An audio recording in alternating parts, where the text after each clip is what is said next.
Hello hi friends, welcome back to Karthik farm and nursery YouTube channel. ಇವತ್ತಿನ video ನೀವು usually ಎಲ್ಲರೂ ನೋಡಿರ್ತೀರ. Vertical garden ಅಂದರೆ ಇಂಡೋರಲ್ಲಿರುತ್ತೆ, ಔಟ್ಡೋರಲ್ಲಿರುತ್ತೆ. ಇಂಡೋರಲ್ಲಿ ಮ್ಯಾಕ್ಸಿಮಮ್ ಇಂಡೋರ್ ಪ್ಲಾಂಟ್ಸ್ ಹಾಕಿರ್ತಾರೆ, ಸೆಮಿ ಶೇಡ್ ಇರುತ್ತೆ. ಔಟ್ಡೋರ್ ವರ್ಟಿಕಲ್ ಗಾರ್ಡನ್ನು ಇರುತ್ತೆ. ನಾವು ಒಂದ್ಸತಿ ಡಿಫ್ರೆಂಟಾಗಿ ವರ್ಟಿಕಲ್ ಗಾರ್ಡನ್ ಕಾನ್ಸೆಪ್ಟ್ ಯೂಸ್ ಮಾಡಿದ್ದೀರಿ. ಅಂದರೆ ಏನಂದರೆ ವರ್ಟಿಕಲ್ ಯೂಶ್ವಲಿ ವೆಜಿಟೇಬಲ್ ಗಾರ್ಡನ್ ಅಂತ ಕೇಳಿರ್ತೀರ. ಈ ವರ್ಟಿಕಲ್ ಗಾರ್ಡನಲ್ಲೇ ವೆಜಿಟೇಬಲ್ ಗಾರ್ಡನ್ ಅನ್ನೋದು ಮಾಡೋಣ ಅಂತ ಒಂದು ಕಾನ್ಸೆಪ್ಟ್ ತಲೆಗೆ ಬಂದಿತ್ತು. ಸೊ ಅದರಿಂದ ನೀವು ನೋಡ್ಬೋದು, ಇಲ್ಲಿ ವರ್ಟಿಕಲ್ ಗಾರ್ಡನ್ ಇದರಲ್ಲಿ ನೀವು ನೋಡ್ಬೋದು ಗಿಡ ಎಲ್ಲ ಕಾಣಿಸ್ತಾ ಇದೆ. ಬಟ್ ಇದೇನು ಗಿಡ ಅಂದರೆ ಇದೆಲ್ಲ ಪಾಲಕು ನೋಡಿ, ಇದೆಲ್ಲ ಪಾಲಕು. ಒಂದು ಸ್ವಲ್ಪ ಒತ್ತಗಿದೆ ಸೀಡ್ಸು. ಇದನ್ನು ಸ್ವಲ್ಪ ದಿನ ಆದಮೇಲೆ ಒಂದು ಚೂರು ತೆಗೆದುಬಿಟ್ರೆ ನಿಮಗೆ ದೊಡ್ಡ ದೊಡ್ಡ ಎಲೆ ಕೂಡ ಆಗುತ್ತೆ. ಮತ್ತು ಈ ಕಡೆ ಬಂದರೆ ನೀವು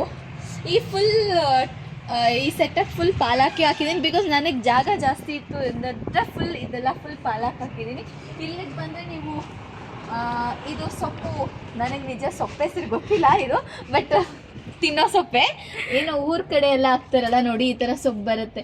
ಇನ್ನೊಂದು ಸ್ವಲ್ಪ ದಿನ ಆದರೆ ಕಿತ್ಕೊಳ್ಬೋದು, ತಿನ್ಕೊಂಡು ಸಾಂಬಾರಿಗೆಲ್ಲ ಹಾಕ್ಕೊಳ್ಬೋದು. ಮತ್ತು ಮೆಂತ್ಯ ಸೊಪ್ಪು ಹಾಕಿದ್ದೀನಿ ನೋಡಿ. ಬಟ್ ಸೀಡ್ಸ್ ಹಾಕೋದ್ರಲ್ಲಿ ಸ್ವಲ್ಪ ಒತ್ತಿಗೆ ಹಾಕಿರೋದ್ರಿಂದ ನಿಮ್ಗೆ ಹಂಗಿದೆ. ಬಟ್ ಇನ್ನೊಂದು ಸ್ವಲ್ಪ ತೆಳ್ಳಗೆ ಹಾಕಿದ್ರೆ ಗಿಡ ಇನ್ನು ಸ್ವಲ್ಪ ಚೆನ್ನಾಗಿ ಬರುತ್ತೆ ನೋಡಿ. ಮೆಂತ್ಯ ಸೊಪ್ಪು ಹಾಕಿದ್ದೀರಿ, ಇದೆಲ್ಲ ಮೆಂತ್ಯ ಸೊಪ್ಪು. ಇಲ್ಲಿ ನೋಡಿ, ಇಲ್ಲಿ ಬ್ರಾಹ್ಮಿ ಹಾಕಿದ್ದೀರಿ. ಇದು ಆ್ಯಕ್ಚುಲಿ ತುಂಬ ಒಳ್ಳೆಯದಲ್ಲ ಬ್ರಾಹ್ಮಿ. ಮತ್ತು ಪೆಪ್ಪರ್ ನೋಡ್ಬೋದು ನೀವಿಲ್ಲಿ, ಪೆಪ್ಪರ್ ಹಾಕಿದ್ದೀರಿ. ಬ್ರಾಹ್ಮಿ, ಲೆಮನ್ ಗ್ರಾಸ್, ಕೊತ್ತಂಬರಿ ನೋಡ್ಬೋದು, ಕೆಳಗಡೆ ಕೊತ್ತಂಬರಿ ಇದೆ.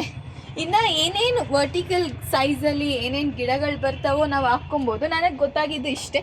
ಇನ್ ಕೇಸ್ ಇನ್ನೂ ಏನಾದರೂ ಇಂಟ್ರೊಡ್ಯೂಸ್ ಮಾಡೋ ಸ್ಟ್ರಾಬೆರೀಸ್ ಹಾಕ್ಕೊಬೋದು. ನಾನು ಸ್ಟ್ರಾಬೆರಿ ಬೇರೆ ಪ್ಲೇಸಲ್ಲಿ ಇರೋದ್ರಿಂದ ನಾನು ಇಲ್ಲಿ ಹಾಕಿಲ್ಲ, ಬಟ್ ಸ್ಟ್ರಾಬೆರೀಸ್ ಹಾಕ್ಕೊಬೋದು. ಸಣ್ಣದಾಗಿ ಚಿಲ್ಲೀಸ್ ಕೂಡ ಹಾಕ್ಕೊಬೋದು. ಬಿಕಾಸ್ ಈ ಪಾಟ್ ಸೈಜ್ ಬಂದು 6 ಇಂಚಸ್ ಪಾಟ್ ಇರೋದ್ರಿಂದ ಈ ಥರ ವೆಜಿಟೇಬಲ್ ಗಾರ್ಡನ್ ಕೂಡ ನೀವು ವರ್ಟಿಕಲ್ ಗಾರ್ಡನಲ್ಲಿ ವೆಜಿಟೇಬಲ್ ಗಾರ್ಡನ್ ಕೂಡ ಮಾಡ್ಕೊಬೋದು. ಈ ವಿಡಿಯೋ ನಿಮ್ಗೆ ಇಷ್ಟ ಆಗಿದ್ರೆ ಲೈಕ್ ಮಾಡಿ, ಶೇರ್ ಮಾಡಿ, ಸಬ್ಸ್ಕ್ರೈಬ್ ಮಾಡಿ.